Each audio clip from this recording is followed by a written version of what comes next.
Olá, eu sou Adriano Stancati, arquiteto. Me formei em 1998 aqui na Universidade PUCamp, na PUC de Campinas. E desde muito cedo eu vivo nessa área de arquitetura, design de interiores e construção. O meu pai é engenheiro civil, minha mãe é designer de interiores, então desde muito pequeno eu sempre visitei obras e clientes e eu sempre estive acompanhando as obras dos meus pais. Então, essa paixão pela arquitetura nasceu muito cedo. Então, eu lembro que com 7, 8 anos, eu ia trabalhar com meu pai nas férias. E eu lembro até hoje, quando eu tinha 8 anos de idade, meu pai estava fazendo um escritório em São Paulo. E naquela época, os rolos de carpete, eles eram içados no andar onde estava fazendo a obra por um guindaste. E eu lembro até hoje, eu sentado no caminhão, vendo aquele rolo de carpete enorme,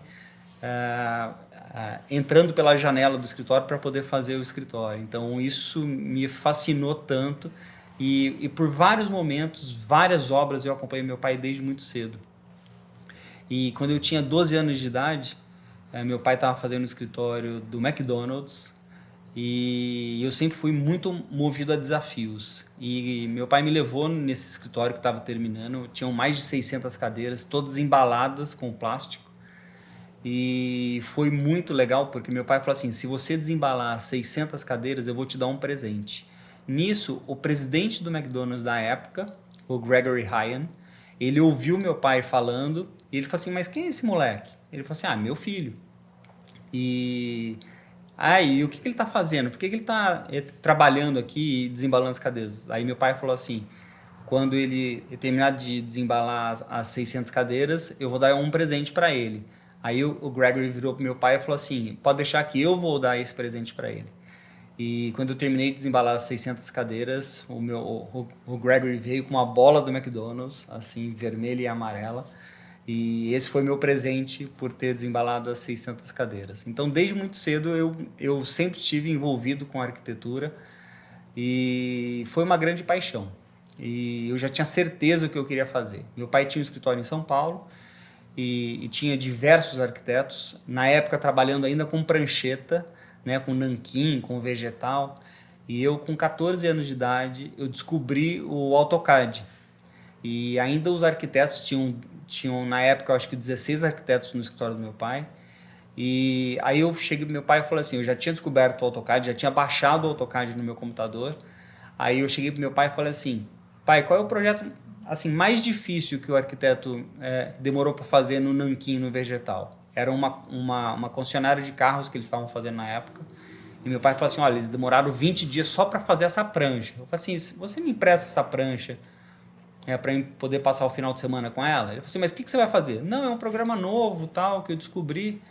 Aí eu passei o final de semana inteiro desenhando a planta que estava no vegetal, desenhando no AutoCAD. E no final do domingo eu entreguei um disquete pro meu pai e falei assim: ó, pai, aqui está a planta que seus arquitetos demoraram 20 dias para fazer e você pode imprimir quantas cópias você quiser. E aí meu pai chegou na segunda-feira, entregou pro chefe de arquitetura esse disquete, falou assim: ó, pode abandonar todas essas pranchetas, porque o meu filho de 14 anos pegou essa prancha que vocês demoraram 20 dias, fez em apenas 2 dias no final de semana, e vocês podem fazer quantas cópias quiserem. E a partir desse momento, com 14 anos, eu me encantei com toda a parte de software e 3D. Então, quando eu entrei na faculdade, com 19 anos, eu já assim era craque no AutoCAD, no 3D, a gente já fazia animação. Então eu sempre fui muito envolvido com arquitetura e de criar espaços e fazer essa realidade, esse 3D, essa animação entrando desde muito, assim, eu era muito precoce na faculdade, tanto que no primeiro trabalho de faculdade eu já levei meu computador, já levei o monitor, já fiz toda uma animação. E a única DP que eu peguei na faculdade foi porque a professora, na época, ela não fazia nada em AutoCAD e ela me repetiu porque ela não sabia fazer e ela achava um absurdo eu, como estudante de arquitetura, saber mais que ela. Mas depois, no segundo, quando eu refiz essa matéria, essa professora já não estava mais na faculdade e eu refiz no programa de arquitetura, no AutoCAD, e passei de ano. Então, assim, eu sempre fui, assim, amei criar espaços. Eu acho que a nossa percepção e o meu objetivo de vida é criar espaços para as pessoas viverem melhor. Seja residencialmente, seja numa casa, num apartamento, seja num comércio, seja numa loja, num restaurante, seja num escritório, ou seja, as pessoas vivem hoje 10, 12 horas dentro de um escritório. Então, esse escritório ele tem que ser um escritório agradável, um escritório funcional, um escritório bonito, porque as pessoas precisam, elas passam a maior parte da vida delas dentro do escritório. Então, eu encaro muito essa profissão como assim, uma materialização de sonhos e sempre focando em resultados, né? Então, eu fiz um gerenciamento, um mestrado em gerenciamento de projetos na USP, e depois eu fiz o ISO 9001 pela Fundação Vanzolini.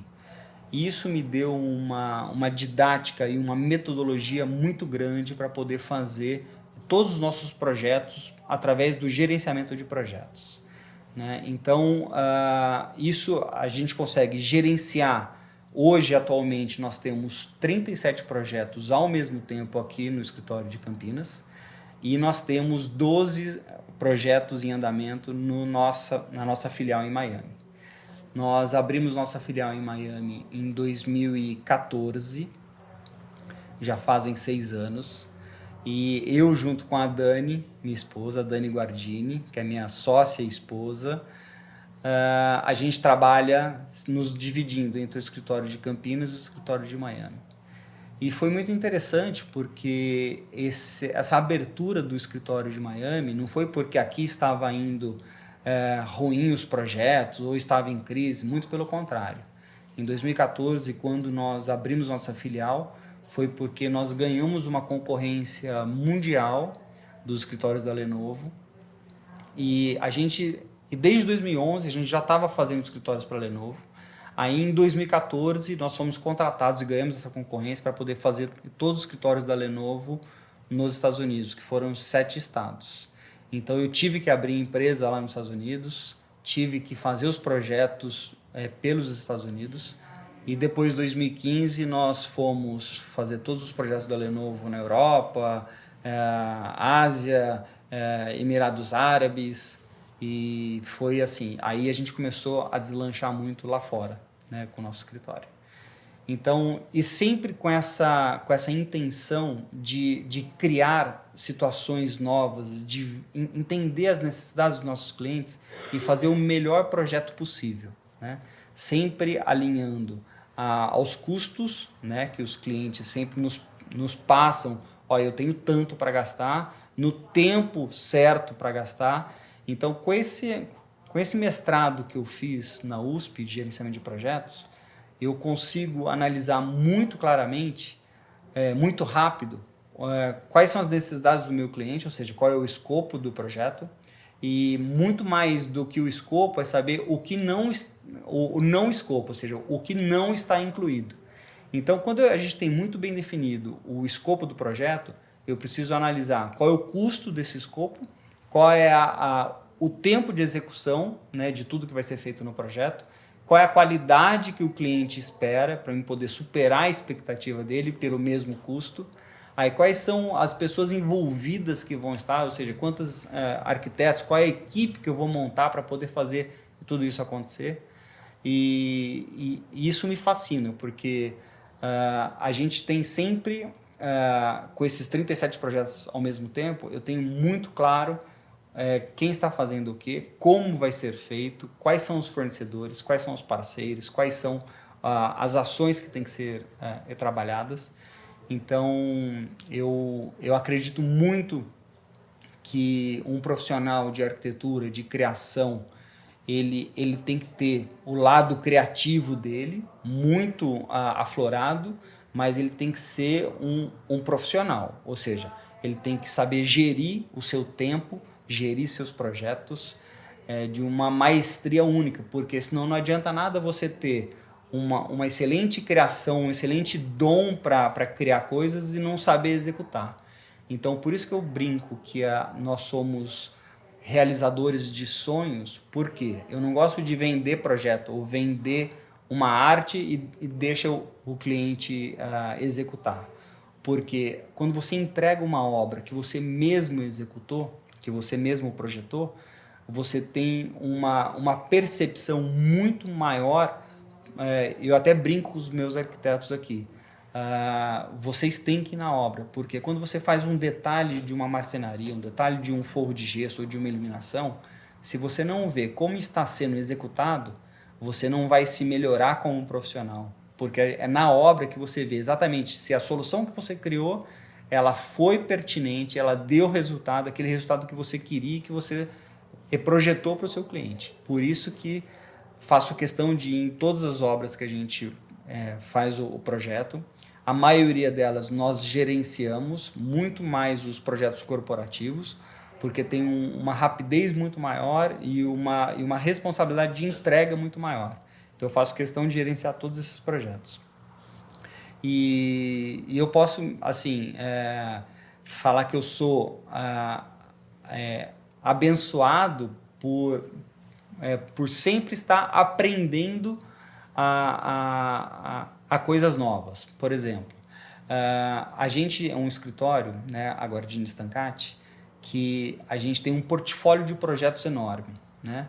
Desde áreas residenciais, como eu comentei antes, áreas corporativas, áreas comerciais, áreas industriais, e a gente faz muito projeto de risco. O que significa isso? Os projetos de risco são projetos que ainda você não fechou, né? Mas você vê uma possibilidade de que você possa ganhar esse projeto, ou ganhar esse cliente, ou ganhar fazer um novo portfólio para o seu escritório. Nós fizemos vários projetos de risco ao longo desses 22 anos de escritório. Muitos deles viraram realidade, ou seja, a gente investiu nosso tempo, nossa criação, e a gente fez projetos incríveis de risco, que depois os clientes e os próprios investidores viram que existe um potencial para isso, e aí a gente aprovou a nossa proposta de projeto com esses projetos de risco. Existem outros também que a gente fez o projeto no risco, e não vingou o projeto por diversos motivos, como uma crise, ou o investidor deixou de se interessar por aquele tipo de projeto, e etc. Mas eu me sinto realizado, porque cada dia é um dia novo. A gente não tem uma rotina pré-estabelecida, por mais que eu tenha esses 37 projetos ao mesmo tempo. A gente tem uma rotina muito dinâmica. Então, quando entra um projeto residencial, a gente atende o cliente de uma maneira. Quando entra o projeto corporativo, tem um dinamismo muito maior, porque as empresas não querem pagar 2 aluguéis ao mesmo tempo, então sempre tem aquele período de carência. Quando alugam um novo escritório, tem sempre aqueles 60, 90 dias para poder executar desde o projeto até a realização da obra. Então, assim, me sinto muito honrado e agradecido de ter esse dom de realizar sonhos, de realizar projetos.